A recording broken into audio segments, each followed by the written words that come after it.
savez, c'est une chanson qui raconte des souvenirs, justement, des flashs de mémoire.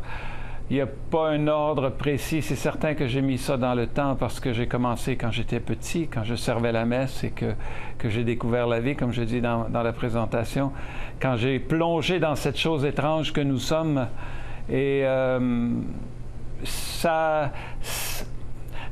j'ai choisi au hasard, vous savez, c'est vraiment quand on fait une chanson, je voulais pas raconter un livre d'histoire, je voulais juste faire des images.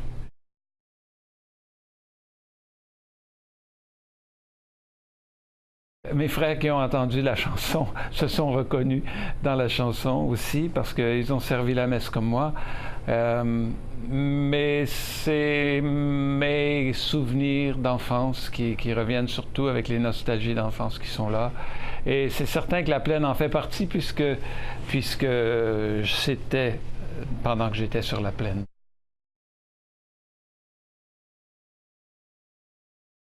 Non, c'est un choix qui se voulait le début d'une histoire. Quand je raconte mon aventure de vie, c'est certain qu'il faut que je commence en quelque part, puis la meilleure place à commencer, c'est dans l'enfance.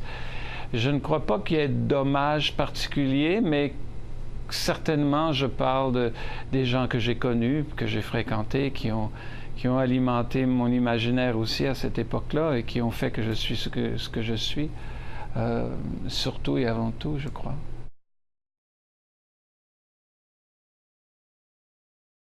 C'est certain que la plaine est souvent revenue.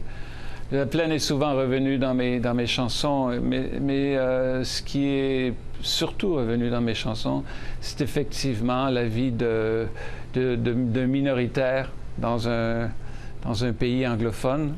Et ça marque profondément, c'est certain.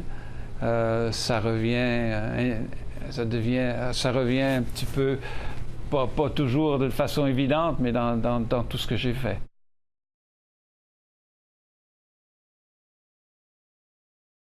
Je pense que n'importe qui est grandi dans un village au Manitoba dans ces années-là, où on avait encore la messe du matin dans l'église, vont se reconnaître, surtout les jeunes hommes qui ont eu à voyager, qui ont été pensionnaires, qui ont connu la vie de petits villages. Ça m'étonnerait qu'ils se reconnaissent pas ou que ça ramène pas quelques souvenirs, c'est certain.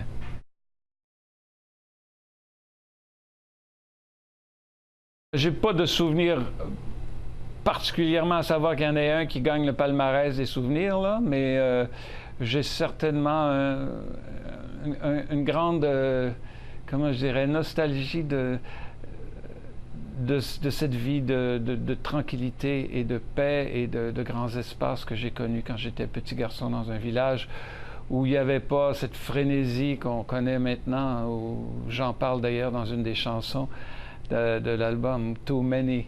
Parce qu'il y a juste cette époque-là, je crois qu'il y avait cette paix, alors que maintenant c'est devenu assez frénétique la vie.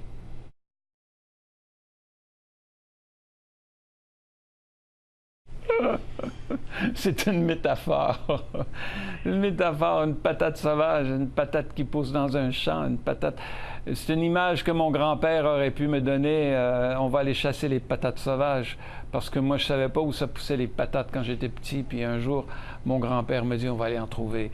Et je l'ai cru, évidemment. J'ai cru que c'était des patates sauvages, puis qu'on allait trouver des choses incroyables. C'était un monde imaginaire, évidemment. C'était pas des patates sauvages, c'était des patates qu'il avait plantées au printemps. Mais moi, je ne savais pas. Donc, c'était juste mon grand-père qui me faisait marcher.